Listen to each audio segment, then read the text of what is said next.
Hi, struggling to manage too many flows in a single workspace? Does a cluttered interface filled with numerous tasks and workflows make organization difficult? Good news, help is here. In this tutorial, we'll explore the latest feature, multiple workspaces. This feature is designed to simplify your workflow by managing a separate workspace for each project or workflow.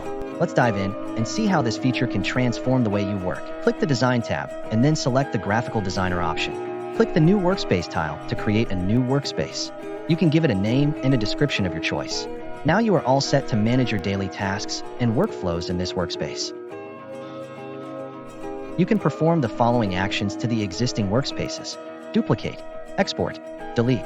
You can also import workspaces from other environments. Select a workspace and then click the duplicate button. A new workspace with duplicated content is created and you can rename it as you need. You can also select multiple workspaces. To delete workspaces that are no longer required, select one or multiple workspaces and then click the delete button. Deleted workspaces are then moved to trash. You can restore deleted workspaces. They remain available in the trash after deletion. To delete them permanently, select the workspaces and then click the Delete Forever button or click Empty Trash to delete all. If you want to use a workspace in another environment, you can easily export its definitions.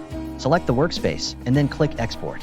Then choose the format, YAML, Schedlang, or JSON. The selected file is downloaded in your machine, which you can then import into another HWA or Universal Orchestrator environment. If you select multiple workspaces, the files will be zipped and downloaded. Now, to import these files to other environments, you can use the Import option. Click the Import option and then select the file on your machine.